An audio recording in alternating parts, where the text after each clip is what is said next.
Dans le cas d'Emmanuel Macron, actuellement, je crois qu'un point fort de son discours correspond à la période actuelle au niveau astrologique, à savoir la période de solstitialité, c'est l'affirmation très nette du maintien de la ligne nucléaire.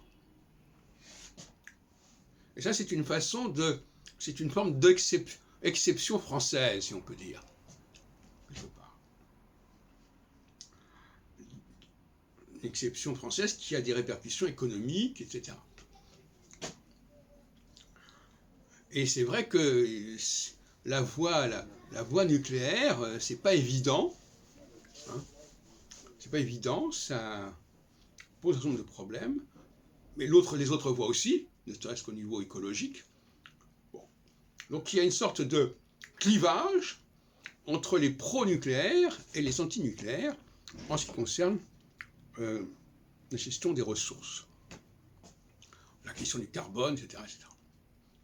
Et la cote de Macron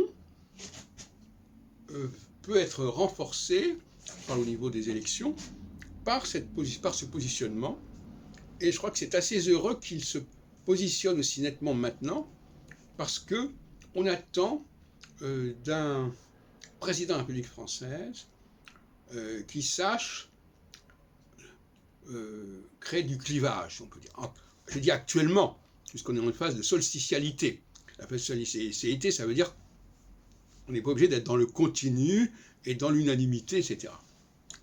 On accepte qu'il y ait une autre voie, la voie française. Et à mon avis, c'est ce genre de positionnement qui va faire gagner Macron, si on peut dire. Parce qu'il a trouvé une ligne de clivage importante, et il n'y en a pas tant que ça, et les candidats qui sont en face de Macron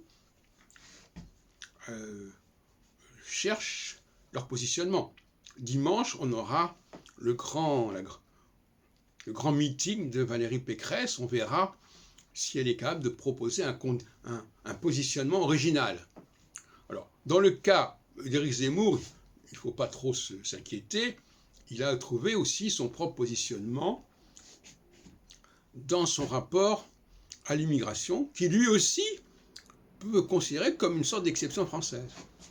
Parce que la sensibilité à l'immigration, la gestion, le traitement de l'immigration n'est pas du tout du même ordre partout.